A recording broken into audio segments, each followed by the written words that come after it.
اور world cup, ایک اور شرمناک ایگزٹ۔ شاہینوں نے اسلام آباد ایئرپورٹ کے لیے کوالیفائی کر لیا۔ T20 ورلڈ کپ کے سیمی فائنل کی دوڑ سے باہر۔ سری لنکا کے خلاف سپر 8 میں سنسنی خیز مقابلے کے بعد کامیابی بھی رائے گا۔ قومی ٹیم نے 5 رن سے فتح سمیٹی۔ سیمی فائنل کے لیے 65 رنز کی کامیابی درکار تھی۔ اوپنرز صاحبزادہ فرحان اور فخر زمان کا فخریہ آغاز۔ پاکستان کا سری لنکا کو جیت کے لیے 213 رنز کا ہدف۔ صاحبزادہ فرحان کی برق رفتار سنچری، 5 چھکے اور 9 چوکے لگائے۔ بلے باز کی ایونٹ میں دوسری سنچری۔ فخر زمان کے شاندار 84 رنز، پہلی وکٹ پر 176 کی ریکارڈ شراکت۔ دونوں کے آؤٹ ہوتے ہی وکٹوں کی لائن لگ گئی۔ سلمان علی آقا، محمد نواز بغیر کھاتا کھولے روانہ۔ شاداب 7، خواجہ نافع کے 2 رنز۔ سری لنکا ہدف کے تعاقب میں 207 رنز بنا سکی۔ کپتان شناکا کے 31 گیندوں پر 76 رنز، رتنائکا 58 رنز بنا کر نمایاں۔ صاحبزادہ فرحان شاندار بیٹنگ پر میچ کے ہیرو قرار۔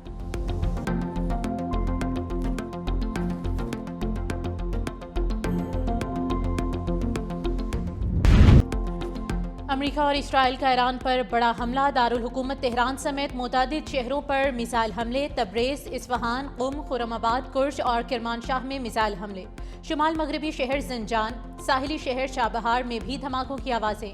شہر مناب میں اسکول پر حملہ، 80 سے زائد طالبات سمیت 201 افراد شہید، 700 سے زائد زخمی۔ برطانوی خبر رساں ایجنسی رائٹرز کا ایرانی وزیر دفاع امیر ناصر زادہ، پاسداران انقلاب کے کمانڈر محمد پاکپور کی شہادت کا دعویٰ۔ ایرانی میڈیا کے مطابق صدر مسعود پزشکیان محفوظ رہے۔ سپریم لیڈر آیت اللہ خامنائی کو محفوظ مقام پر منتقل کر دیا گیا۔ تہران نے دفاعی نظام متحرک کر دیا۔ فلائٹ آپریشن معطل۔ ایرانی پاسداران انقلاب کا آبنائے ہرمز بند کرنے کا اعلان۔ آبی گزرگاہ سے دنیا کے 20% تیل اور 30% گیس کی ترسیل ہوتی ہے۔ روزانہ 90 اور سال بھر میں 33,000 بحری جہاز گزرتے ہیں۔ امریکہ کی کمرشل بحری جہازوں کو گلف آف عمان اور آبنائے ہرمز سے دور رہنے کی ہدایت۔ امریکی محکمہ ٹرانسپورٹ کے مطابق تجارتی جہاز امریکی بحری بیڑوں سے 30 ناٹیکل میل دور رہیں۔ قریب آنے کی صورت میں حملے کا خدشہ ہے۔ ایران کا آپریشن فتح خیبر سے اسرائیل کو منہ توڑ جواب۔ صہیونی ریاست کو میزائلوں سے نشانہ بنا دیا۔ اسرائیلی دارالحکومت تل ابیب دھماکوں سے گونج اٹھا، متعدد افراد ہلاک اور زخمی۔ اسرائیل بھر میں سائرن کی آوازیں۔ ایران نے حملے کے لیے درجنوں عسکری ڈرون بھی داغ دیے۔ تل ابیب میں کئی عمارتیں ایرانی حملوں کا نشانہ بنی۔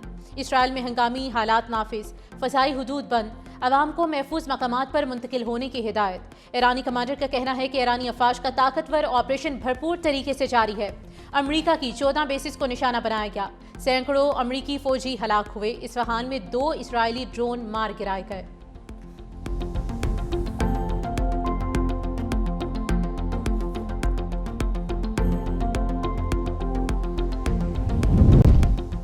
ایران کے خطے میں امریکی فوجی اڈوں پر حملے۔ بحرین میں امریکی نیوی کے 5ویں بیڑے کے ہیڈ کوارٹر پر میزائل حملہ۔ الخفیر ایئر بیس سے بھی دھواں اٹھنے لگا۔ قطر میں العدید ایئر بیس پر دھماکے۔ کویت میں السلیم، UAE میں الدفائر بیس کو نشانہ بنایا گیا۔ ابوظہبی میں میزائل حملہ، 1 شخص جاں بحق۔ خلیج ٹائمز کے مطابق جاں بحق ہونے والا شخص پاکستانی شہری تھا۔ دبئی میں امریکی تنصیبات پر میزائل حملے۔ برج خلیفہ کے قریب دھوئیں کے بادل اٹھتے دیکھے گئے۔ متحدہ عرب امارات نے میزائل دفاعی نظام فعال کر دیا۔ اماراتی وزارت دفاع کے مطابق ایران کے داغے گئے میزائلز اور ڈرونز کو مار گرایا گیا۔ سعودی دارالحکومت ریاض میں بھی دھماکوں کی آوازیں۔ کویت انٹرنیشنل ایئرپورٹ پر ڈرون حملہ، عملے کے کچھ افراد معمولی زخمی۔ اردن کا ایران کے 49 ڈرون اور 13 میزائل فضا میں تباہ کرنے کا دعویٰ۔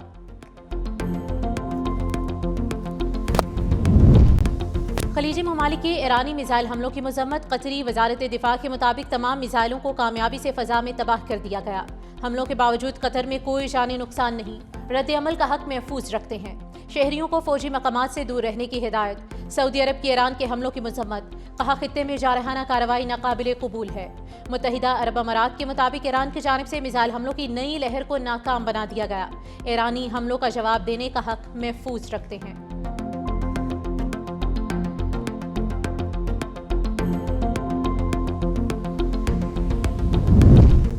ایرانی وزیر خارجہ سفارتی محاذ پر متحرک عباس عراقچی کا سعودی عرب، UAE، قطر، کویت، بحرین اور عراقی ہم منصب سے رابطہ۔ کہا ایران اپنی تمام دفاعی اور عسکری صلاحیتوں کو قانونی تحفظ کے تحت استعمال کرے گا۔ ایرانی وزارت خارجہ کا کہنا ہے کہ تب حملہ کیا گیا جب ہم امریکہ کے ساتھ سفارتکاری میں مصروف تھے۔ وقت آ گیا ہے کہ دشمن کی جارحیت کا مقابلہ کیا جائے۔ ایران کے خلاف امریکہ اور اسرائیلی حکومت کی جارحیت جاری ہے۔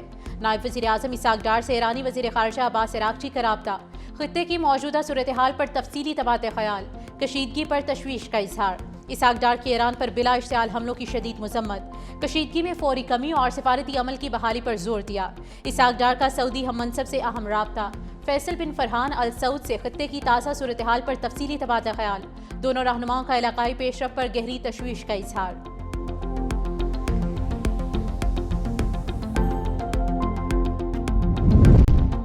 ٹرمپ کو پیغام ہے کہ ایران میں حکومت کا خاتمہ مشن امپاسبل ہے۔ ایرانی وزیر خارجہ عباس عراقچی کا دو ٹوک اعلان، کہا ٹرمپ کی جانب سے ایران کی حکومت تبدیلی کا مشن ناممکن ہے، ہمارے کمانڈوز کی شہادت سے بڑا فرق نہیں پڑے گا۔ امریکہ کے ساتھ فی الحال ہمارا کوئی رابطہ نہیں، بات کرنا چاہتا ہے تو اسے معلوم ہے کہ کیسے رابطہ کیا جائے۔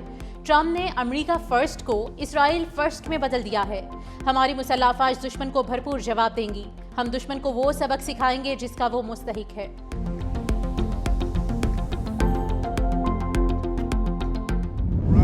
ٹرمپ کی ایران کو دھمکیاں، آپریشن کا نام ایپک فیوری رکھ دیا، کہا ایران کے عوام کے لیے آزادی چاہتے ہیں، ہم چاہتے ہیں ایران ایک محفوظ قوم بنے، ایرانی عوام کی سلامتی اولین ترجیح ہے۔ امریکہ نے ایران کے خلاف بڑا جنگی آپریشن شروع کر دیا ہے، ایرانی حکومت کی جانب سے لاحق خطرات کو جڑ سے ختم کریں گے، پاسداران انقلاب ہتھیار ڈال دے تو معافی ورنہ موت یقینی ہے۔ امریکہ ایران کی بحریہ اور میزائل صنعت کو تباہ کر دے گا، تہران کبھی جوہری ہتھیار حاصل نہیں کر سکتا، ایران طویل فاصلے تک مار کرنے والے میزائل بنا رہا ہے، ایران دنیا کا بڑا دہشت گرد سپانسر ہے۔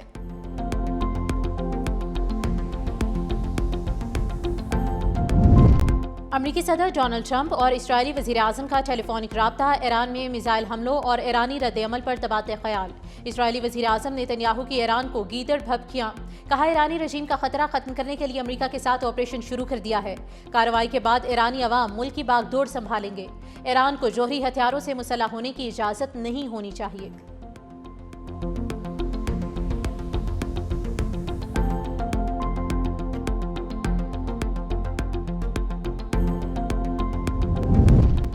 ایران کی صورتحال پر سلامتی کونسل کا ہنگامی اجلاس طلب، خبر رساں ایجنسی کے مطابق سلامتی کونسل کا اجلاس مقامی وقت کے مطابق 11 بجے ہوگا۔ ایران کا اقوام متحدہ کو خط، خطے میں موجود امریکی اور اسرائیلی اڈوں کو جائز فوجی ہدف قرار دے دیا، لکھا خطے میں دشمن افواج کے تمام اثاثے ہدف بنا سکتے ہیں، دفاع کا حق بلا تاخیر استعمال کیا جائے گا، جارحیت بند ہونے تک دفاع جاری رہے گا۔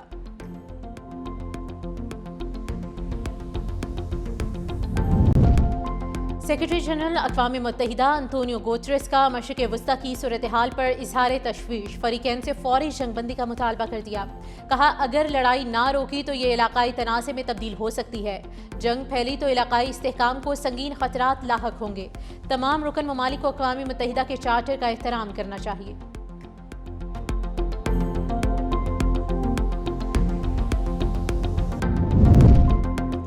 وزیر اعظم شہباز شریف کا سعودی ولی عہد محمد بن سلمان سے ٹیلی فونک رابطہ، ایران پر حملے کے نتیجے میں پیدا علاقائی کشیدگی پر تبادلہ خیال، خلیجی ممالک پر ہونے والے افسوسناک حملوں کی شدید مذمت، کہا پاکستان ہر مشکل گھڑی میں اپنے سعودی بھائیوں کے ساتھ کھڑا رہے گا، نازک مرحلے پر تعمیری اور مثبت کردار ادا کرنے کے لیے تیار ہیں۔ وزیر اعظم شہباز شریف کا UAE کے صدر کو بھی ٹیلی فون، متحدہ عرب امارات کے ساتھ مکمل یکجہتی کا اظہار، ایران پر اسرائیلی حملے اور UAE سمیت خلیجی ممالک پر حملوں پر اظہار تشویش۔